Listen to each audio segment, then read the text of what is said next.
Bonjour, entre océan et forêt, la dune du Pilat est un monument éphémère et fragile. Sous ses 60 millions de mètres cubes de sable se cache une histoire et une vie insoupçonnée.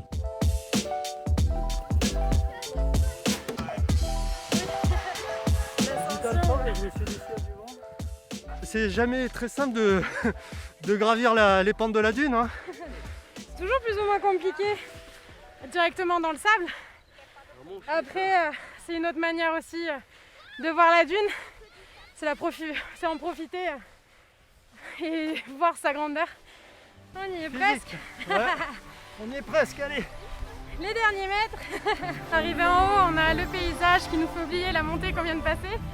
Après, ça reste une ascension du côté forêt qui est dure, mais qui est relativement rapide. En revanche, si vous passez du côté de la plage et que vous remontez, là c'est plus long. Alors Claire, déjà parlez-nous de l'origine du sable de la dune du Pilat, parce que assez étrangement, moi j'ai appris qu'il venait pas du tout de l'océan. Hein. Alors tout à fait, en fait notre sable il arrive des montagnes tout simplement, c'est l'érosion du Massif central et des Pyrénées.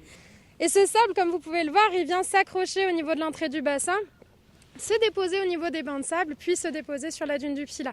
Cette dune, elle gagne du terrain un peu parce qu'elle est bordée par la forêt des Landes de Gascogne et elle gagne, je crois, alors de 1 à 5 mètres par an, ce qui est quand même assez impressionnant, quoi. Elle est poussée par le vent, il faut la voir comme une grande vague qui roule sur elle-même, sur la forêt, tout simplement. La dune du Pilat, c'est une succession de changements climatiques qui l'a formée, en fait, tout simplement. En fait, vous avez des couches de sable et vous avez des couches de forêt qui se sont fossilisées dans ce sable. C'est ce qu'on appelle des paléosols. Donc quand vous baladez, on voit des grandes plaques noires, tout simplement. Et en général, on a peur que ça soit de la pollution, mais non, c'est complètement naturel. Et c'est ce qui en fait son histoire. Donc la première couche que vous pouvez observer, en effet, c'est 4000 ans d'histoire quand même.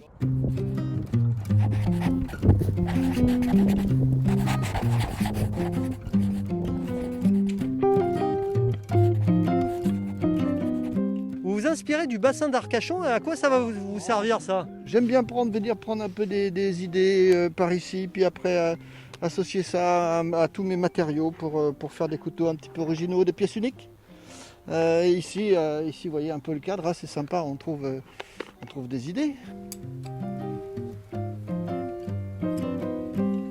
Combien de temps pour fabriquer un couteau? Sur un couteau comme ça, on peut passer entre 50 et 70 heures. Toute la partie montage, il y a la recherche des matériaux. Alors vous associez technique et esthétisme. La matière première que vous utilisez pour les manches, c'est assez original. Là, par exemple, celui que vous venez de fabriquer, je crois que c'est une météorite, hein, c'est ça, c'est de la météorite. Une météorite qui a été trouvée là récemment en Algérie en 2019.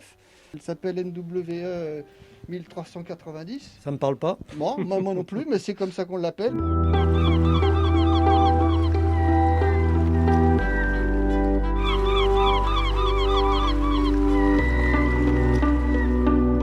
Un pré-salé, c'est un milieu naturel. C'est une zone qui va s'étaler entre la marée basse et la marée haute. On est sur un site qui est ouvert à l'océan. Donc ça a été remis en eau en 2009 pour 16 hectares.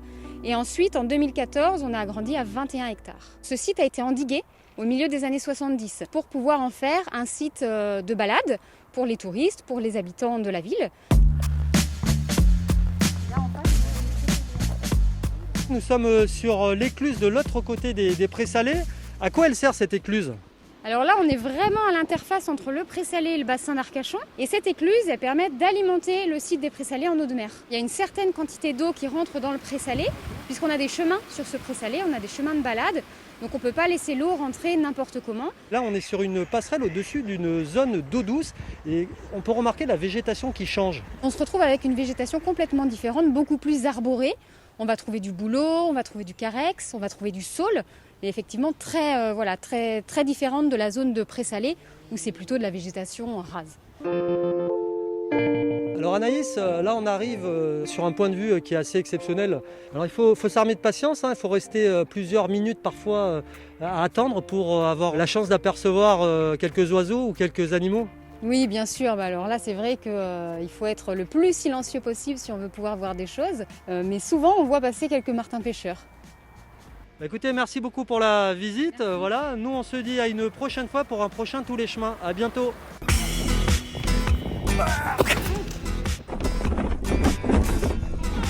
On peut la refaire, j'ai pas tourné.